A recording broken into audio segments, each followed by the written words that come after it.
The news of Annabelle's sudden disappearance hit the headlines almost immediately.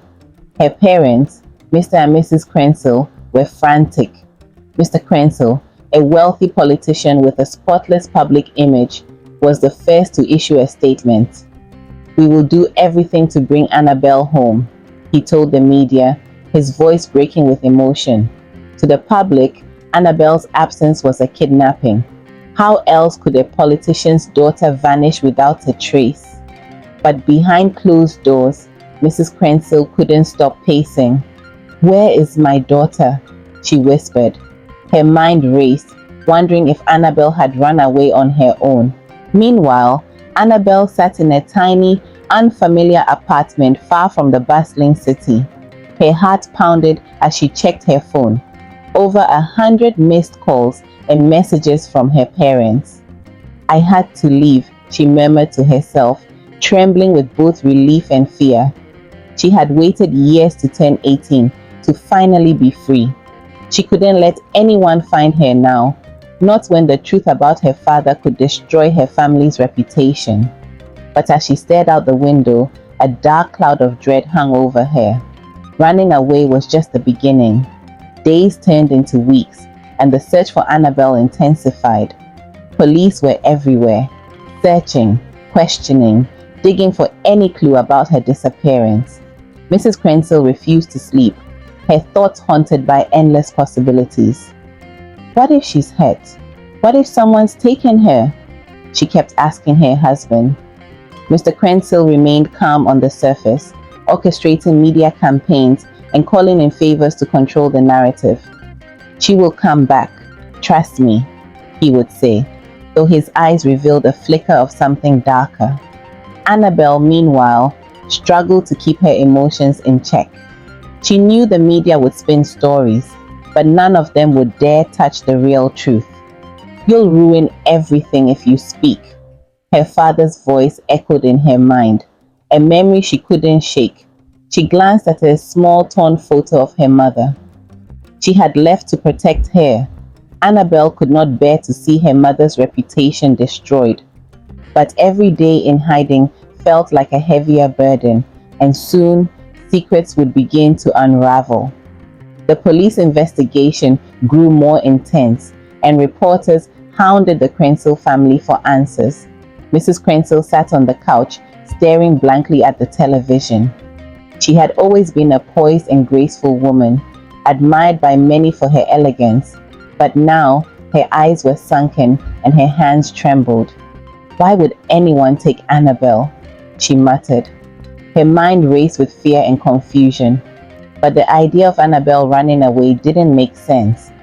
Her husband, Mr. Crenshaw, paced in the background, pretending to be concerned.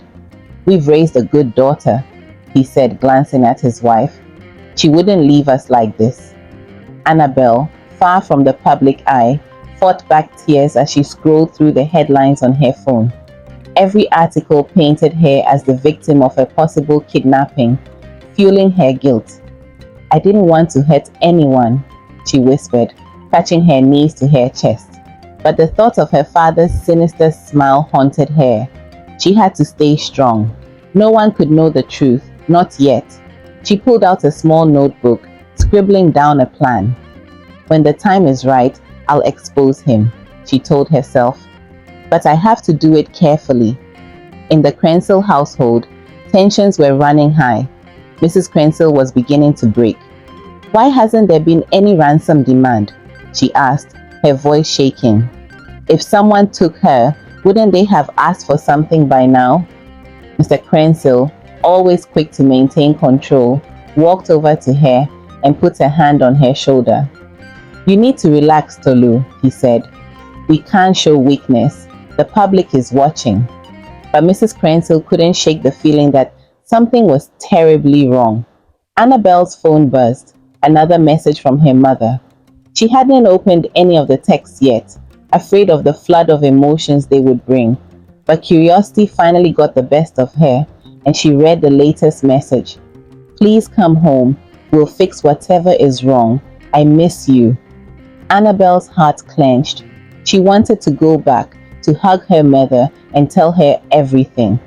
But if she did, her father's dark secret would come out, and her mother's world would be shattered. "I can't go back," Annabelle whispered, wiping away a tear. "Not yet." As the days passed, Mr. Krensel's calm demeanor began to crack. He spent more time in his office, making secret phone calls and canceling public appearances. Mrs. Krensel noticed his growing distance and confronted him one evening. "Why are you always locked away?" she asked, her voice trembling with frustration. "You should be out there, looking for Annabelle." Mr. Krensel turned to her, his eyes cold. "I'm doing everything I can, Tolu, but not all battles are fought in the open." His tone was sharp, leaving her feeling even more unsettled. Meanwhile, Annabelle stayed hidden, her emotions in turmoil. She wanted to believe her mother was truly worried, but she couldn't forget the years of silent suffering. Her father had perfected the art of manipulation, fooling everyone, even her mother. How could she not have known? Annabelle wondered aloud. She paced the small apartment, growing more restless each day. Her 18th birthday was approaching, and with it, the weight of the decision she had been dreading. Should she expose the truth or keep running? The thought of destroying her family's reputation tore at her soul. One afternoon, Mrs. Krensel received an unexpected visitor at the house. It was Stephen, Annabelle's childhood friend. His face was filled with concern as he spoke. "Auntie Tolu, I need to talk to you about Annabelle," he began, hesitating. Mrs. Krensel's heart skipped a beat. "Do you know where she is? Please, tell me," she urged, grabbing his arm. Stephen looked down, conflicted. "I don't know where she is exactly, but before she disappeared, she told me something wasn't right at home." His words sent a chill down her spine. "What do you mean?" she asked, her voice barely a whisper.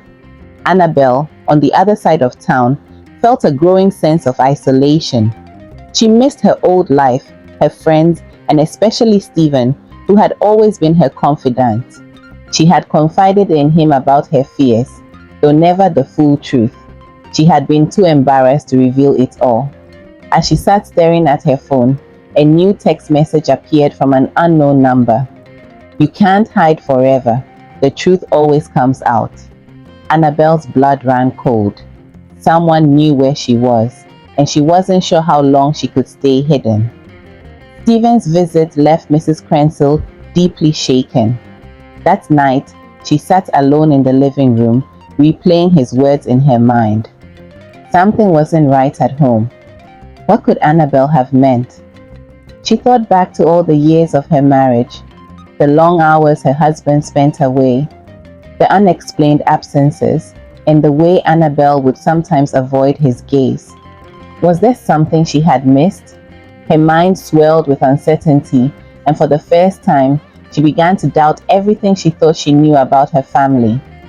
In her hidden apartment, Annabelle was becoming more anxious by the day. The mysterious text message haunted her thoughts. Who had sent it? How did they know where she was? She paced the floor, her heart racing with fear. She knew she couldn't stay in hiding forever, but the idea of going back to face her father terrified her. She sat down and started writing a letter to her mother, one she wasn't sure she would ever send. "Dear Mom, I left to protect you. There are things I can't say, but please believe me." Her pen shook as she tried to find the right words. After Stephen's visit, Mrs. Krensel's sleep became restless, her dreams filled with troubling images of Annabelle and her husband. She replayed every memory, every interaction, searching for something she might have missed. Could there have been signs? She asked herself one evening, while staring out the window, watching the press still stationed outside. Her mind kept drifting back to the times Annabelle would come home from school, unusually quiet, retreating to her room instead of sitting with the family. She had always chalked it up to teenage mood swings, but now those moments seemed darker. The nagging doubt gnawed at her heart. That night, after her husband had gone to bed, she opened the drawer in his study. the one he always kept locked. She found nothing unusual at first, just papers and receipts, but then she stumbled across a small, locked box. As Mrs. Crenshaw carefully inspected the box she had taken from her husband's study, her hands shook with a mixture of fear and anticipation. She knew whatever was inside could unravel her world. After hours of searching for a way to open it, she decided to call a locksmith the next day. "I need to know what you've been hiding from us," she whispered to the box, her mind racing with possibilities. Her pulse quickened. Was this the key to the secret Annabelle hinted at? She hesitated, unsure if she was ready to uncover whatever lay inside, but her motherly instincts drove her forward. "I have to know the truth," she whispered as she took the box and hid it in her own closet, determined to find a way to open it. That night, she lay in bed beside her husband, staring at the ceiling, unable to sleep. Little did she know, the secret she was about to uncover would change everything. The following day, Mr. Crenshaw left the house early for a meeting, giving Mrs. Crenshaw the perfect opportunity to bring in the locksmith. Her heart raced as the man worked quietly to open the box. Every click of his tools heightened her anxiety. Finally, with a soft click, the lock opened. She took a deep breath and opened the lid, her eyes scanning the contents inside. There were photos, old letters, and a journal that looked well worn. Her hands trembled as she picked up the journal and flipped through the pages. What she found made her stomach drop. The journal was filled with Annabelle's handwriting, diary entries that spanned years. Each entry revealed her growing distress, recounting moments of fear and helplessness around her father. The words, "I don't feel safe," and "He won't stop coming to my room," appeared multiple times. Tears welled in Mrs. Crenshaw's eyes as she read the painful confessions of her daughter's suffering. "How did I miss this?" she whispered, her voice shaking. As the reality of the situation sank in, her thoughts turned to her husband. "He's been lying to me, to all of us." She knew she had to confront him, but fear gripped her heart. That evening, as Mr. Crenshaw returned home, he noticed something different in his wife's demeanor. She was unusually quiet, avoiding eye contact, but he brushed it off. After dinner, he retreated to his study, as was his routine. Mrs. Crenshaw followed him, clutching Annabelle's journal tightly in her hands. Her legs felt weak, but she was determined. "Morgan," she began, her voice cold. He looked up, surprised by her tone. "What is it, Tolu?" She took a deep breath and placed the journal on his desk. "Explain this," she said, her eyes burning with anger and hurt. Mr. Crenshaw's face paled as he recognized the journal. "Where did you get this?" he asked, his voice faltering. "That's not the question I'm asking you," she snapped. "What did you do to our daughter?" His eyes darkened, and for the first time, she saw the man behind the mask. "This isn't what you think it is," he tried to explain, but his words sounded hollow. "It's exactly what I think it is," she replied, her voice barely a whisper. She backed away, disgusted. "I need you to leave this house tonight," she said, her heart breaking as she realized the full extent of his betrayal. The next morning, to Mrs. Crenshaw's shock, guards stood outside her bedroom door. She had been placed under house arrest by Mr. Crenshaw's men, who now patrolled the house, blocking her from leaving. When she confronted him, he said coldly, "I can't let everything I've built fall apart, Tolu. You don't understand what's at stake." Mrs. Crenshaw, her frustration mounting, shot back, "Morgan, if you've ever loved me or our daughter, you'll stop this madness right now. I don't even recognize the man I married anymore." Meanwhile, Annabelle knew she couldn't hide in the shadows forever. "I have to face this," she whispered to herself, though the thought of confronting her father filled her with dread. Unsure of her next steps, one thing was clear: she couldn't remain silent any longer. "I'm going to the media," she decided firmly. "People deserve to know the truth about what he's done." But before Annabelle could follow through with her plan, her world was thrown into chaos. One evening, just as she was on her way to meet a reporter Stephen had set up for her, she was suddenly grabbed from behind, a cloth pressed to her face. Darkness enveloped her, and she soon lost consciousness. When she came to, she was tied to a chair in a deserted location, the faint sound of dripping water echoing around her. Panic set in as she realized she was alone, and her heart raced when she heard footsteps approaching. Emerging from the shadows was none other than her father, Mr. Crenshaw. "You stupid little girl," he sneered, a menacing grin spreading across his face. "You should have been grateful for all the attention I gave you, for taking care of you as my special girl, more special than your mother." Annabelle's heart pounded as she fought against her restraints, anger bubbling within her. "You're a monster, and I won't let you silence me anymore," she shouted, her voice firm. As her father advanced, Annabelle felt a surge of courage. "You think you can scare me into silence?" she challenged, meeting his gaze. "I'm going to make sure everyone knows what you've done to me." Mr. Crenshaw laughed, a cruel sound that echoed in the room. "You're just a child playing with fire. I'll eliminate you before you can ever reach the police." Determined not to show weakness, Annabelle continued to confront him. "You're afraid, aren't you? Afraid that the truth will come out. But I'm not going anywhere." Just as he moved closer to carry out his dark intentions, sirens blared in the distance, and Annabelle's heart raced with hope. Mrs. Crenshaw had managed to escape from the confines of their home, her heart racing as she searched for her daughter. After overhearing Mr. Crenshaw's plans for their daughter, she knew she had to act. She snuck out when the guards were distracted.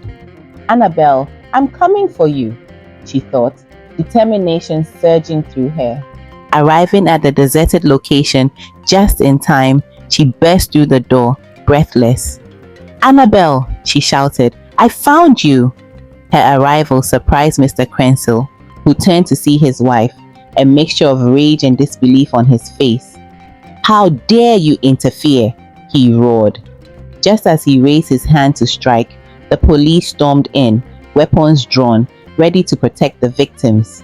The police quickly subdued Mr. Crenshaw and his henchmen. Annabelle felt a rush of relief wash over her as the reality of her situation sank in. She looked at her mother, who rushed to untie her. "I'm so sorry, Annabelle. I should have noticed the changes in you. I should have stood up for you sooner," Mrs. Crenshaw said, tears streaming down her face. "I turned a blind eye for too long and ignored the signs." "It's okay, Mom. Better late than never," Annabelle replied, her voice softening. "Mom, it's time for us to fight back, together." They shared a heartfelt embrace, the weight of their shared trauma lifting slightly as the truth finally began to surface. The following weeks were a whirlwind. Annabelle's bravery captured the hearts of many, and she began to speak out about her experiences, joining a movement to help others like her. The trial against her father became a pivotal moment in their community as more victims stepped forward, encouraged by Annabelle's story. "I never thought I could do this," she told Stephen and her mom one evening, "but it feels good to finally have a voice." Mrs. Crenshaw stood beside her, filled with pride. "You are brave, my dear. You're making a difference." The family began to heal together, their bond strengthened by the battle they had fought side by side. Finally, the day came when the verdict was announced. Annabelle felt her heart race as the judge read the decision. Mr. Crenshaw was found guilty, and as he was led away, a wave of relief washed over her. She turned to her mother, who held her tightly. "We did it, Mom," Annabelle whispered. As they left the courthouse, Annabelle reflected on their journey. "I learned that standing up for what's right isn't easy, but it's necessary. We can't let fear dictate our lives. It's time to create a world where everyone feels safe and heard." With newfound hope, Annabelle and her family stepped into a future filled with possibilities, determined to forge a path of healing and strength for themselves and others. Together, they embrace the lessons learned, the importance of facing the truth, supporting one another, and the power of resilience in the face of adversity. Hi fam, hope you enjoyed this story. The lesson learned here is that truth and resilience are powerful tools for healing and justice. It teaches us that facing difficult truths, no matter how painful, is essential for personal growth and liberation. By standing up against injustice and supporting one another, individuals can break the cycle of abuse and create a more compassionate community. Additionally, it emphasizes the importance of finding one's voice and using it to inspire others, proving that even in the darkest situations, there is hope and strength to be found when we come together. Let us know your thoughts in the comments. We love hearing from you. Don't forget to subscribe and hit the notification button so you don't miss any of your favorite African folktales. Until next time, it's bye from us at Apentine African Stories.